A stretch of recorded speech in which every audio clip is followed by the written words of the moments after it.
Okay, today I have Richard Suttles, the Faithiest Atheist, on the show today to talk about his worldview as an atheist. I first came across Richard's content on Facebook through other apologists who shared that they were having conversations with him.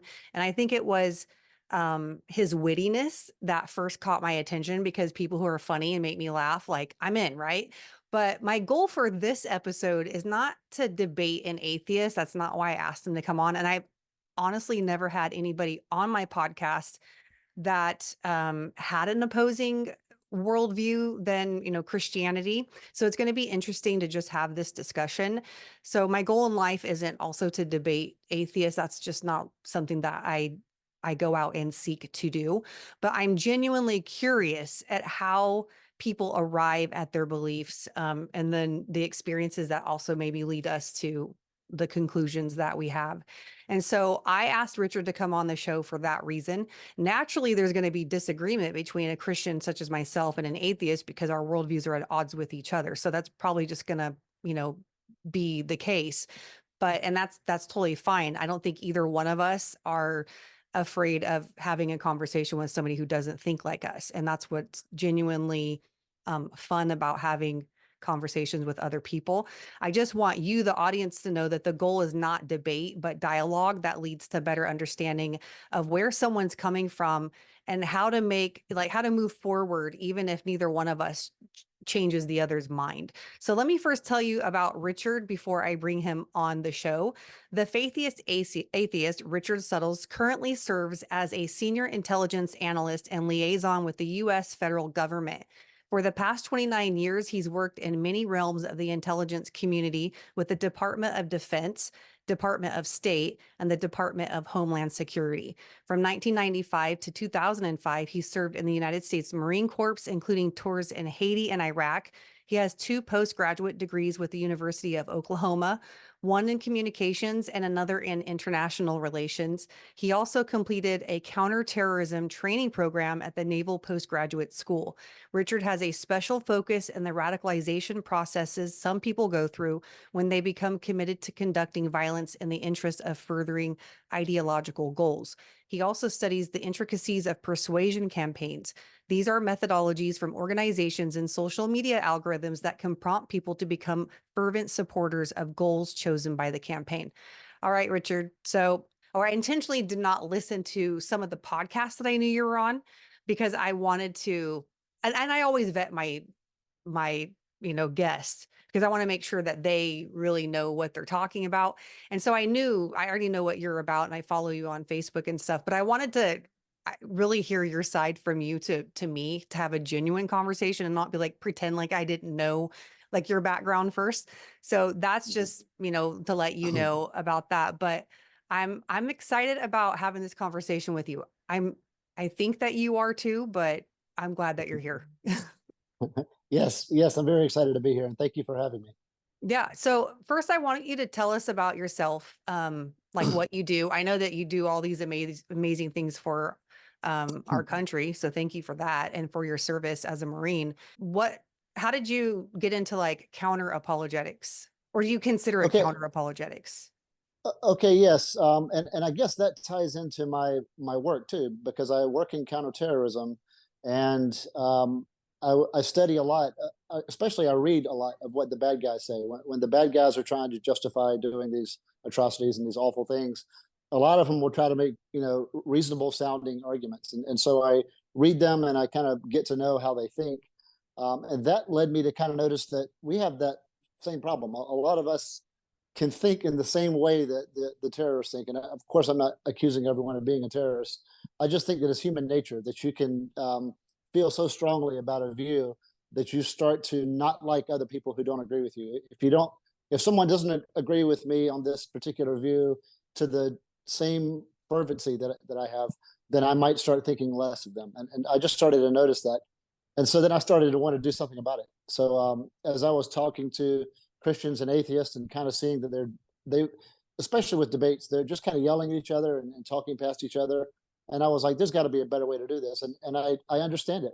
When I hear a Christian who's passionate and angry and yelling at an atheist, and the atheist is passionate, angry, and yelling at the Christian, I understand what's happening. And so I try to get involved in that and say, there's another way to have discussions. And it's not like I'm new to that.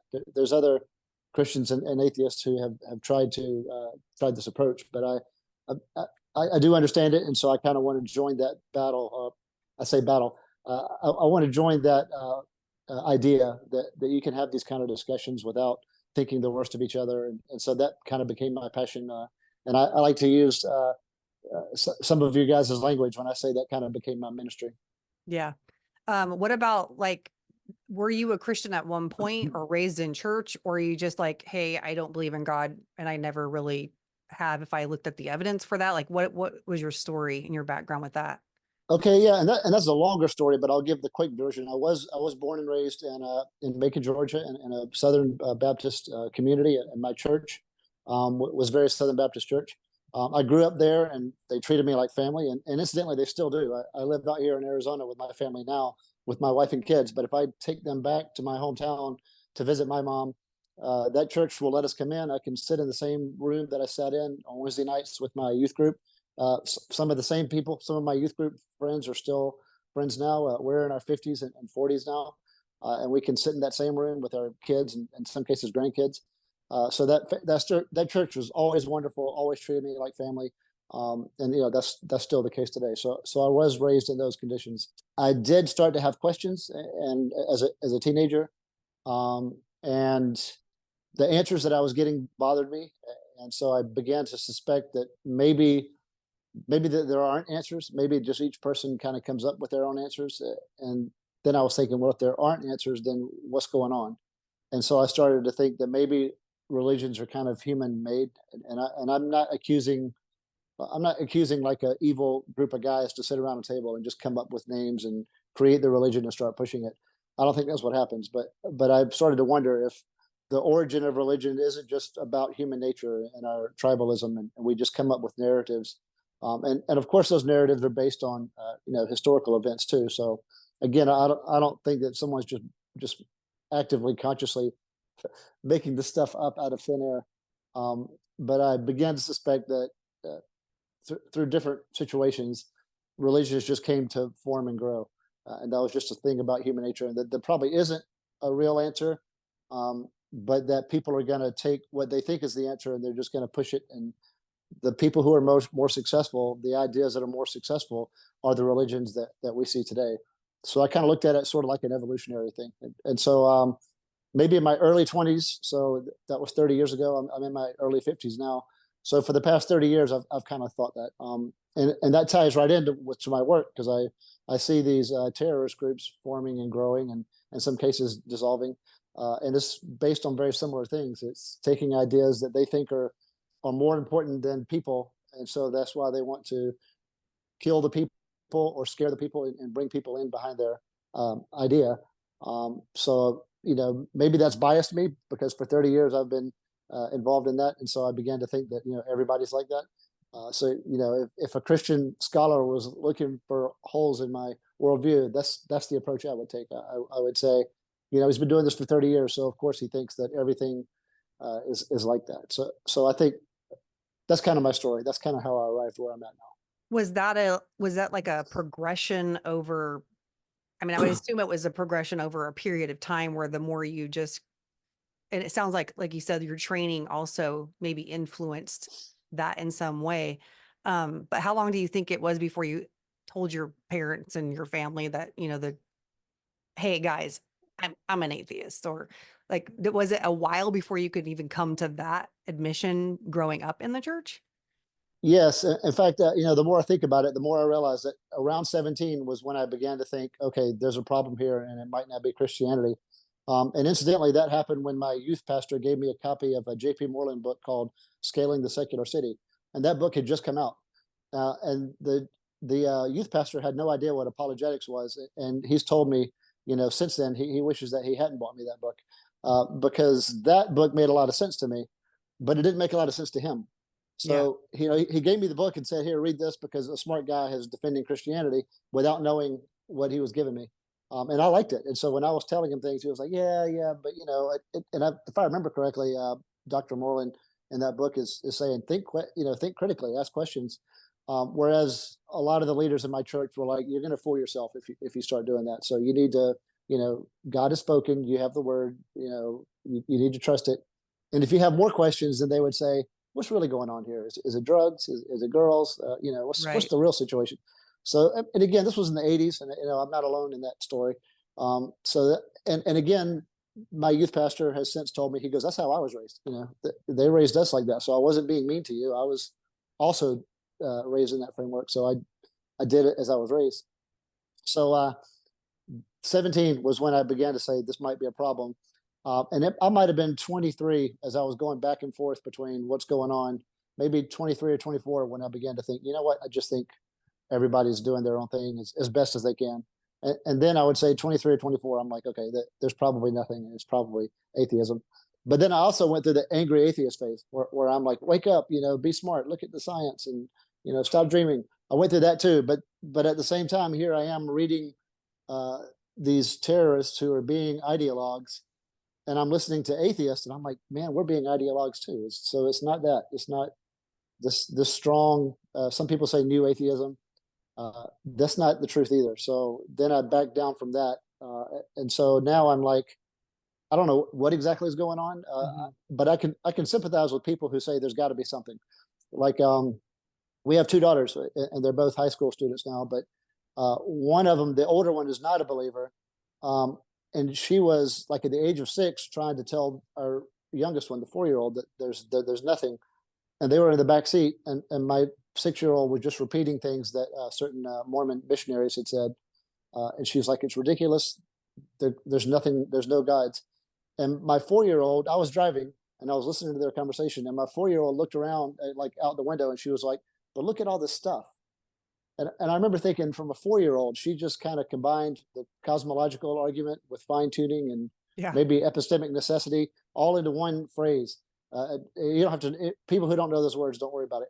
Yeah. But she brought up three like incredibly robust scholarly arguments as a 4-year old naturally without thinking about Right. it. Right. Without By and I was observation. like, yeah. So I'm like, so there's got to be something going on maybe. So I can't say that there's nothing. So, but I don't know what that is. Right. So it's hard to say. Some atheists are like, no, you've got to confirm there's nothing. You can't be an atheist. You can say agnostic, but now there's so many atheists who are just saying, look, I don't think that the Christian God exists as they say he does, and so I'm pretty sure about that. So that's why I feel, the atheist club will let me in their meetings if I say that much, even though I won't affirm that there's no deities. Right. Well, it sounds like if the Christians let you into their quote unquote club because you're around Yeah. a lot, Yes, then yeah, the atheists definitely should. they But should. Yeah, they yeah, should. it's funny because my brother is a former police officer, so is my dad from Okay. California. And my brother's training has made him like he looks at people and he trusts no one that he does not know. Yeah. And he, I was actually telling somebody today he's getting ready to go to Honduras on a missions trip, and I worry more for him and his looking around and thinking that everybody's going to be a bad guy, and and how that's going to play out. Pray to God it doesn't play out in a country like Honduras when he's there to just help build a school, right? And Right. so it's funny how when you're saying your training kind of makes you look at the way the world or people in the world think about their beliefs and their ideas and then act on them to be so passionate about them that they move to violence. I'm actually writing a worldview curriculum right now, co-writing it with Okay. friends. And you see that through like Marxism and even Islamic jihad and stuff like that, Mhm. where they're like, you will think like us or you will die. Basically, Right. you pay the price. And Right. so I just see this similarity between your training and his training as an officer. When he goes and interrogates people, he has like this whole set of questions and the way that he does it. And he tells me all the time, I can get out of these people the truth because I've been trained to do that. But it makes him skeptical of everyone because he's so in tune to this human nature and the motivation behind, you know, being a criminal and being a bad guy. And so it really does where you want to tell him like you can't like for me as a sister, I always tell him you can't ever not everybody is a criminal. Like not Right. everybody with a belief also wants to persuade and do harm to those who don't think like them. But I understand how. how your training would also inform maybe the way that you deal with people and their ideologies. And so Right. it's just very interesting to see that. Mhm. When you're saying atheism, agnostic, I don't know, something maybe out there, I'm not sure. So would you be able to identify specifically your worldview? Because it is true, the nuns are growing. It's don't know what I believe, don't care what I believe. Mhm. I'm not going to choose anything. That percentage is rising. I think it's over 10% right now, like maybe 13% or something like that of the population. Most of those are younger, the younger generation. Yes. So would you be able to identify your worldview? Yeah, so it would definitely be somewhere in the nuns. I was having this conversation with Kurt Jarris, who's an apologist, and your viewers might recognize the name Kurt Jarris. Um, and I was even telling him that, I'm open to there being something. So I wouldn't be a hardcore atheist to say there's nothing.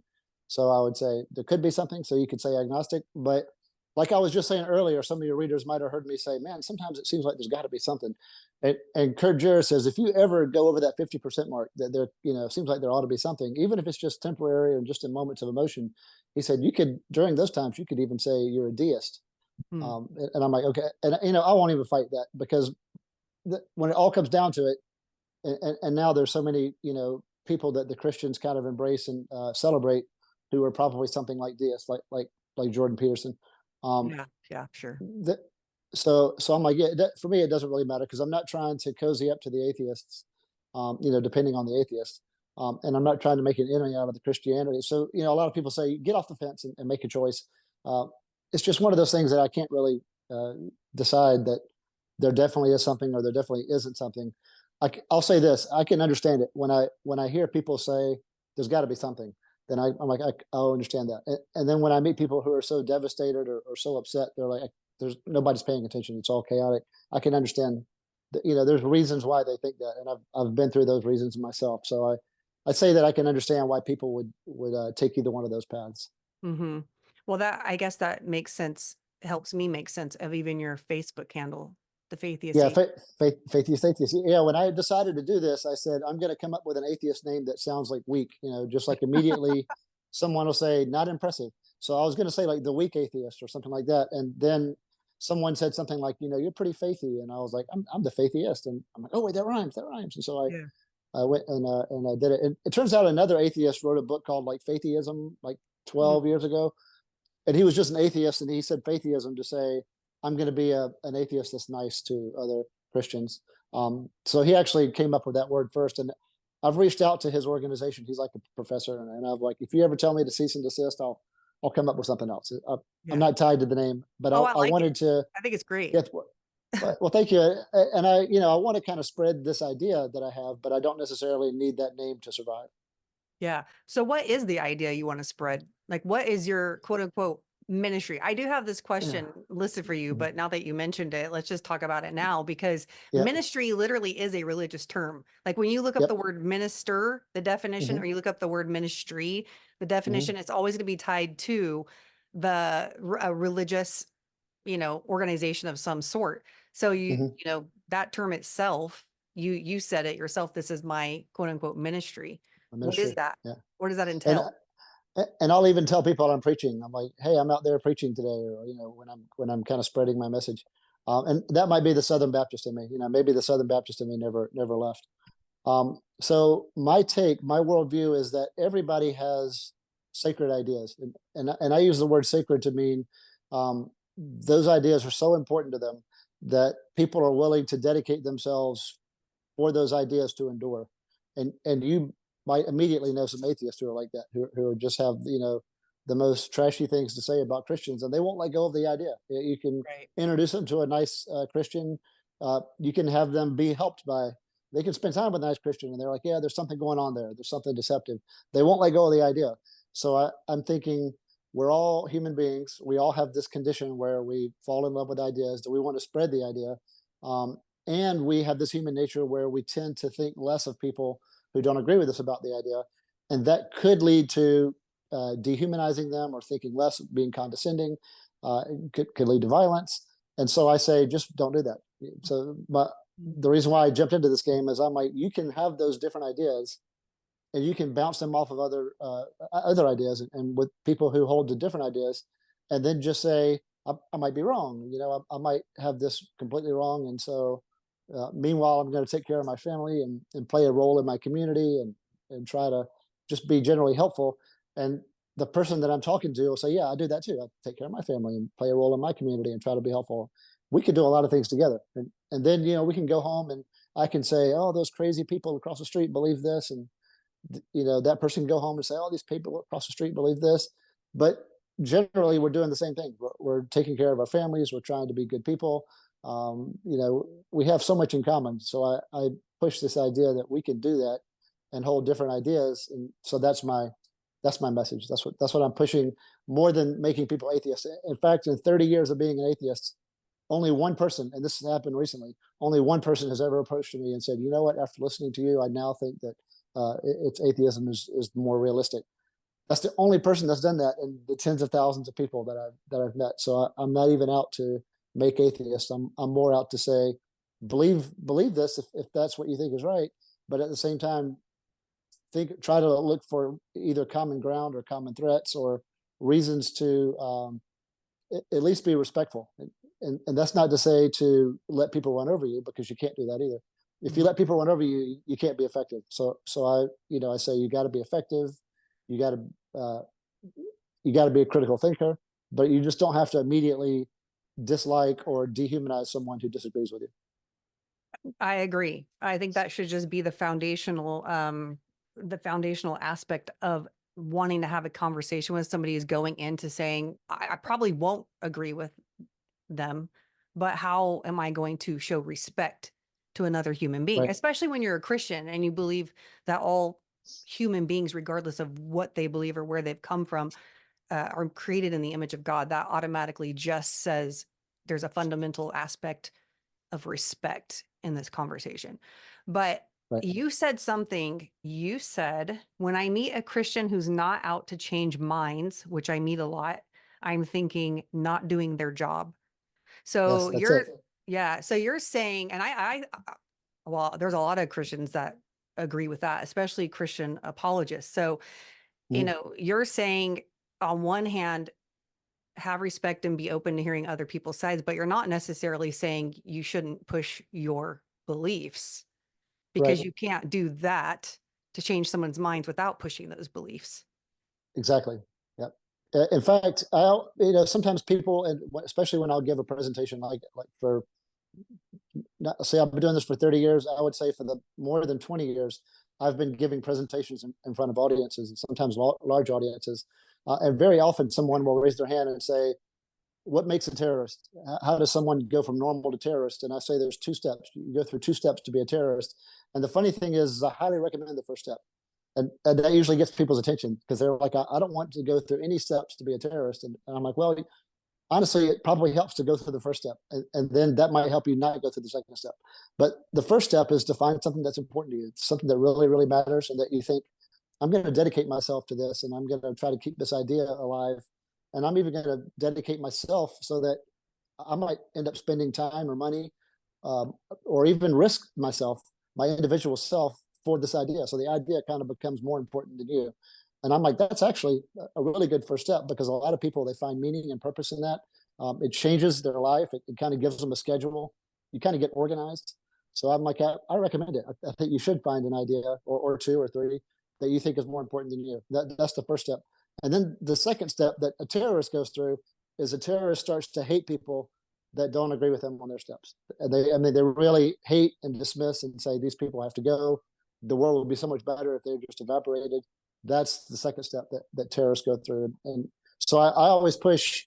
I know, both Christians and atheists, and of course Mormons and Muslims and Hindus and Buddhists. I know people who are going through that second step who aren't about to kill somebody up. I know of a Christian ministry right now who just is doing everything they can to stop the progression of what I'm doing. They're really anti-faithiest atheists, and they've made posts about me and stuff like that, and they're Christians, and they say, he's evil, he's trying to work his way in to destroy things. They're absolutely anti me. However, they would never harm me. They would run into my house and save my kids if my house was on fire. They would do anything to protect me. So it's not that second step does not make you a terrorist. I just say that once you take that second step, where you start to really hate people that don't agree with you, no matter what happens, that's where things can get maybe weird, certainly damaging. But I'm not accusing people like that of being a terrorist. Just that they're maybe going too far down that second step than they need to. Yeah, no, that makes sense to me. So I'm gonna tell you another quote that recently came back up again by Richard Dawkins, who was Mhm. thinking about the culture, the American culture Yes. specifically, and I think even or just a culture that is more of a Christian, has fundamentals of Christianity like embedded or threaded throughout it. And that was Richard Dawkins had said that he, give me the cathedrals, the hymns, all of these great things that Christianity produces, but at the same time, I'm really happy that Christianity, the numbers are declining and people are moving away from it. But I do love being a cultural Christian. Mhm. Um, what do you have to say in response to that? Because that also shows that you can have a disagreement. You can have a society that allows for dialogue and different beliefs and opinions. And then for us to walk back into our homes and say, I'm going to take care of my family, you take care of your family. And there is Mhm. still um, a mutual respect of differences. Whereas when Yes, you have like Sharia in the Middle East, there is no such thing. So of that's right. course, Christianity in that regard, when you compare the two, looks so much better. But at the same time, and then of course there are other countries such as China where you don't have that luxury and they're under like Right. communism. So what do you say in regard to that quote? And because there is no, I don't know, correct me if I'm wrong. There is no atheistic quote unquote culture where people are just relativism is, for a lack of a better expression, law of the land, which there wouldn't be a law. People aren't, there's Right. not a culture where that's happening, where people are thriving. So Christianity is all you have to choose from. And pretty much that's Mhm. what you get. Right. Yeah. Yeah. I think like my first answer to that when someone says, what do you think of Richard Dawkins' quote? Because I've been asked this a lot, and I'm like, well, first of all, we don't have a choice. I've read J. Warner Wallace's Person of Interest, and I've read an atheist named Tom Holland. Mm. He has the same name as that actor in the Yeah. Marvel Spider. movies. So yeah, atheist Tom Holland has a book called Dominion, and both of those two books, the J. Warner Wallace's book and Tom Holland's book, say, "Hey, we're Christian culture, and here's how it happened. Here's the progression of events." And so, if you're in a Western world, you're basically a Christian. And Tom Holland was like, the arguments that we use for atheism are Christian themes, so there's no escaping it. You can't not be influenced by these Christian themes. So for everybody in the West, I would say you might as well concede that to some degree, at least you're using those Christian themes. Um, I think anthropologically, because I've done a lot of studies on this too in my research and in my scholarly endeavors, my professional scholarship. I don't mean that as a publisher. I haven't published anything, but for my research, for my professional academic career, I've done a lot of studies on anthropology too. Um, there's also cultures fighting each other and killing each other off, and maybe some other cultures see that and say, if we kill each other, then we can't have this lake. Say there's a lake with a lot of fish, and these cultures say if we kill each other, then nobody gets the lake. So if we come up with a set of rules where we take care of each other or at least respect each other, then we can all go and fish in this lake, and we could even pass by each other and wave. And maybe if somebody's boat sinking, we can come and help them and take them back to their village. And they come up with these other rules on top of their cultural rules. So their cultural rules still stand, but they've created like a United Nations. And this could have happened, multiple times.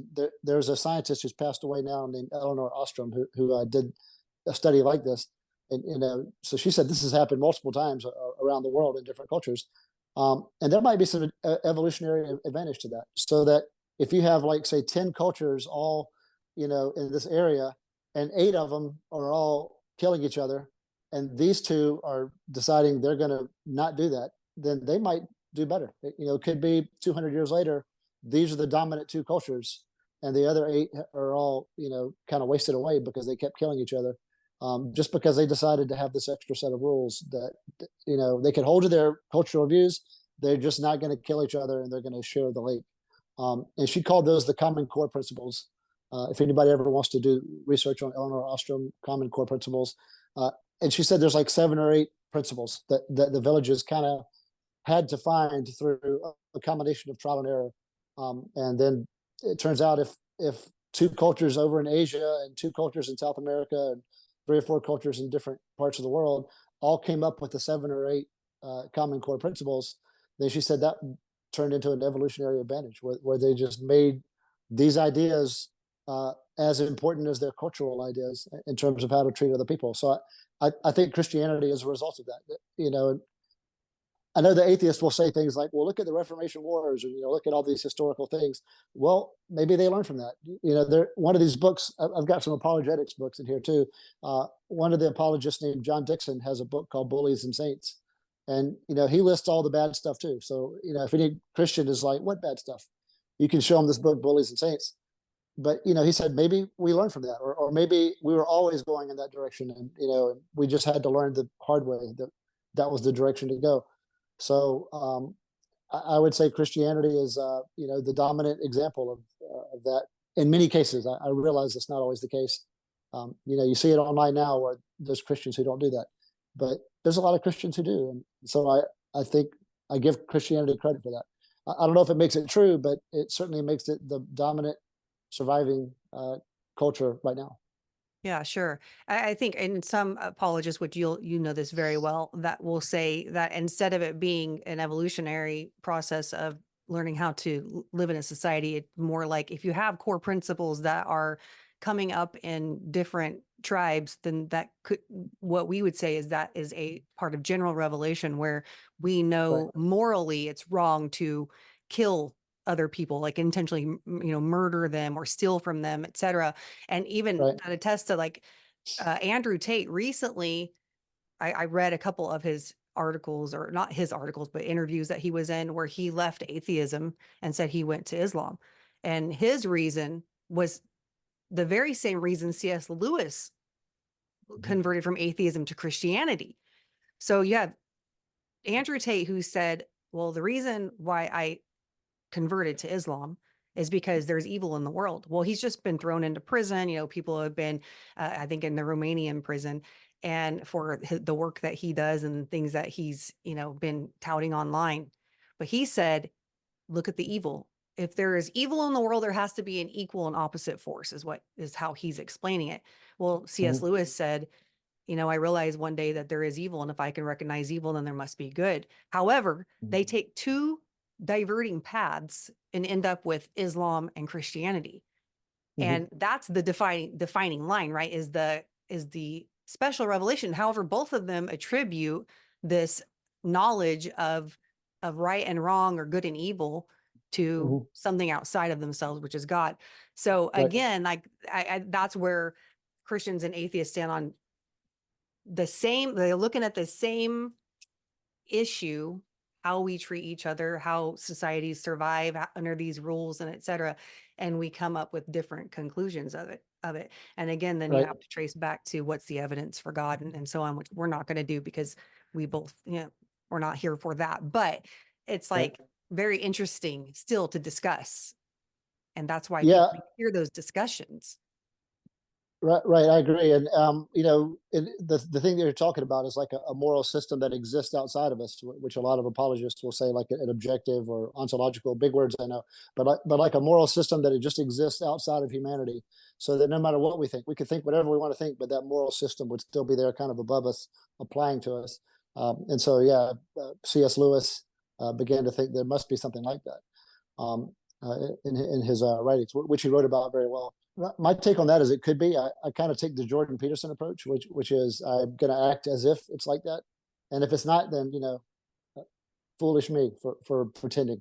But if I do it, then my family's happy, my community's happy, I'm happy. I feel a sense of fulfillment. So if it's not true, great, but I'm just going to try to live as if it is true, and I think that's just more effective. And maybe it's all chemical. Maybe it's delusion enforced by chemicals. Doesn't bother me. It's still how I live my life, and how many Christians and many Muslims decide to live their lives. I think, I don't know if you would agree with this, Richard, but I feel like people in our current culture are very like college students have to have safe spaces because they literally cannot handle opposing ideas and views. Right. Why do you think in our current cultural situation that it's important we are able to discuss these when other people act like it's traumatizing to hear something that's not in line with what they think? Well, yeah, I think it's really important. And, so I've got my two high school kids, and, both of those young ladies do sometimes on their social media, they will see, people preaching like that, on the left, or saying, hey, if you disagree with me, that's violence. You're attacking me. Um, that's a problem because the world is unforgiving. The world is brutal. And again, I'm the non-believer, so for me, I'm even more convinced that the world could take you or leave you or destroy you. And I realize Christians could sign off on that too. So I tell my girls they got to be tough. They got to be willing to listen to other people's views. They don't have to agree.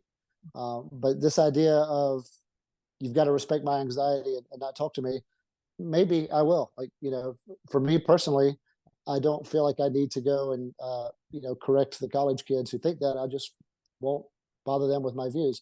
But at the same time, if I'm a parent, I've got to tell my kids, if you put yourself like in that little closet, you're going to have a hard time navigating the world because the world is brutal. It's got a lot of diverse views, and you need to get out there and be able to hear what they say, and then you can decide whether that's what you believe or whether you need to change how you see things. So I think that's a very important part of life. So yeah, I preach against that with my kids. I don't necessarily, scream it, and you weren't implying that anybody does, but yeah, for sure, I know people who are like so angry about this that they're trying to like invade those spaces to say you've got to listen to this, and so I don't do that either. But I do agree that the healthy thing is to expose yourself to different ideas. Hmm. Are you willing to like, if you continue to investigate and go down this path of reading these books and different things, are you Mhm. like, I'm open to change my mind? Mhm. And if so, is there any evidence that you can think of that you'd be like, this would be it? The thing that would make me say, hands down, guys, I'm not the faithiest atheist anymore. I'm just the faithiest. Like, is Right, there right. something? Yeah, yeah. So I did think about what would it take to convince me, and it actually came from a preacher about 15 years ago when I was. Could it be 15? It might have been more. Might have been more than 15 years ago. But a preacher was, and I was visiting a church like I do often, and the preacher was talking about his time as a State Department worker in in an Islamic area, and in this Islamic area for years he was surrounded by very very skilled Islamic scholars, and so they were trying very hard to take him from Christianity into Islam, and then they spent years, and they weren't yelling at him, they were just showing him manuscripts and documents, and of course they were translated into English, but they were saying, the Trinity doesn't make sense, it's not logically consistent, you need to learn philosophy and reason and stuff like that, and they were overwhelming him with things that he was like, man, is there something going on here? And finally, one of the scholars was like describing what's going to happen to him when he dies. And the scholar says, once you die and wake up, the first thing you're going to see is Jesus. And the first thing you're going to realize is that he's screaming at you in Arabic and that he's furious at you for calling him God instead of a prophet.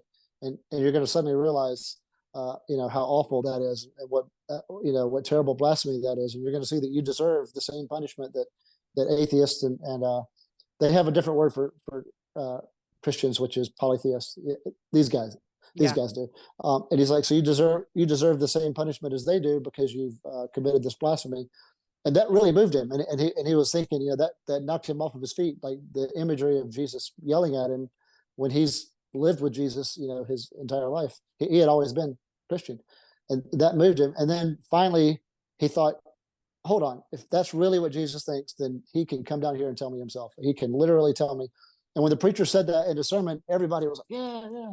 And so here's me as an atheist going, that's really actually what better source? What better source than the actual original creator to come and say, hey, ask me your questions. I will show you. I'll show you why you went wrong. I'll show you the actual answer. And I already know which questions I would ask. I'd want to go see heaven and hell and learn, like, what makes people get here, what makes people go there. Is it really like that? Why are there different versions of this? Why do you let this happen? Why do you? It's like, I'm less concerned with why God would let a tragedy happen. I'm more concerned with, like, why would he let one Christian say this is what God wants and another Christian say no, this is what God wants? Why would he let them argue for decades and not just come down and say, guys, it's him, he's right?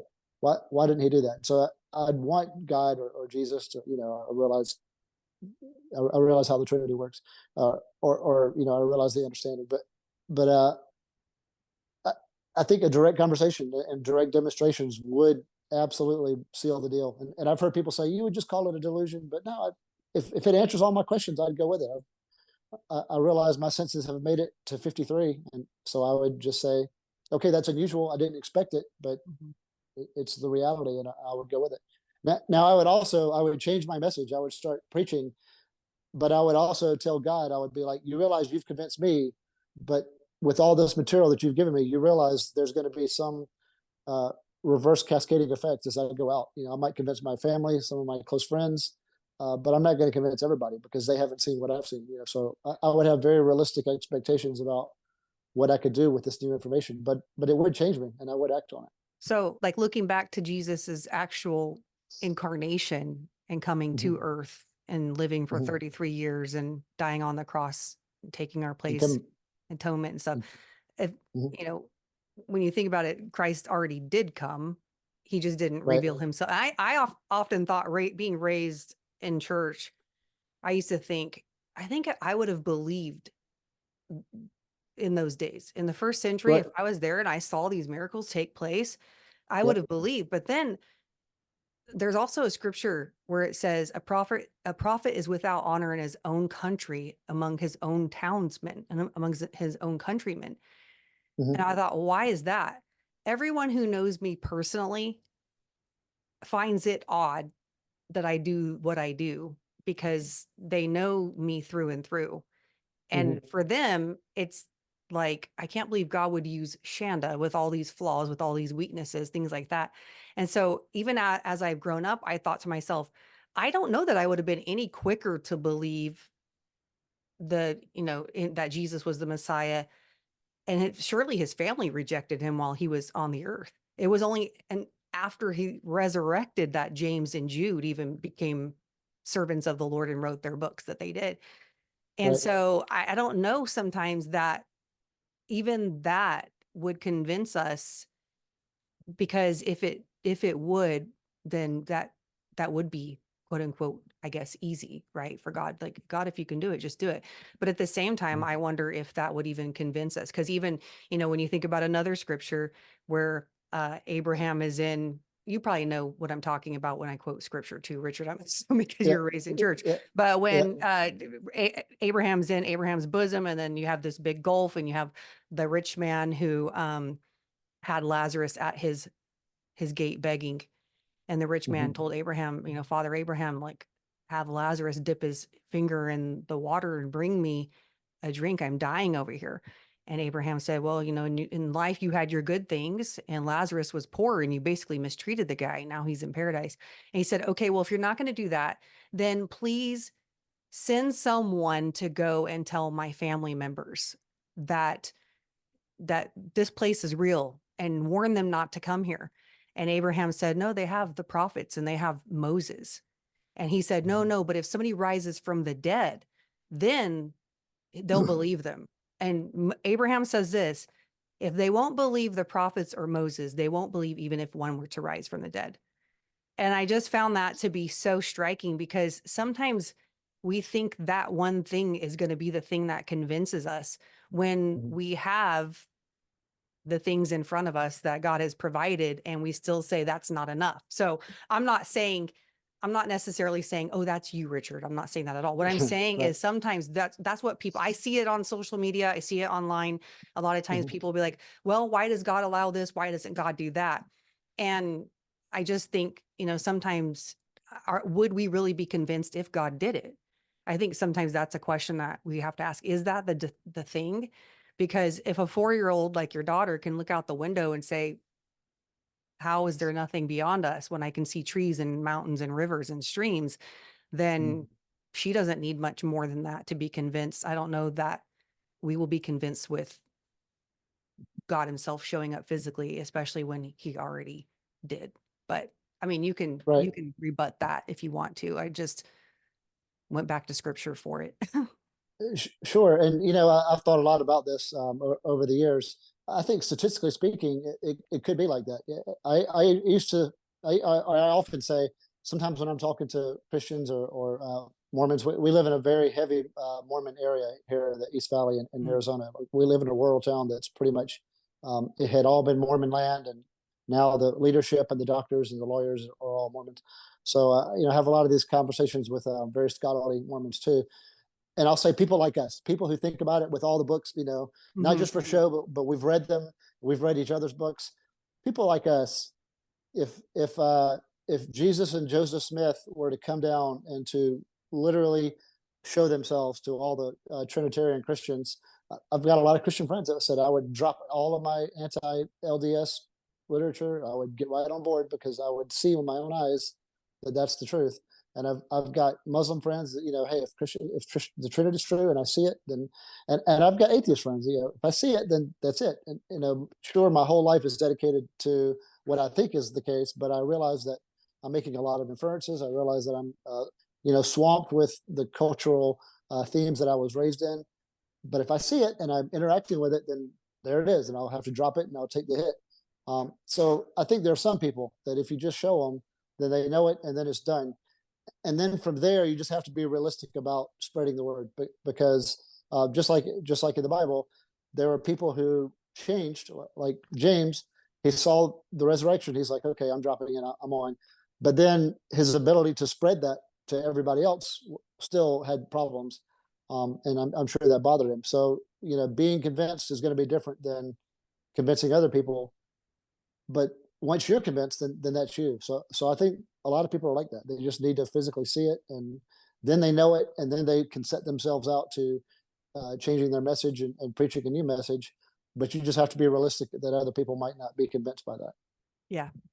Okay. Well, I want to give you the final word for anything that you would like to wrap this up with. Okay.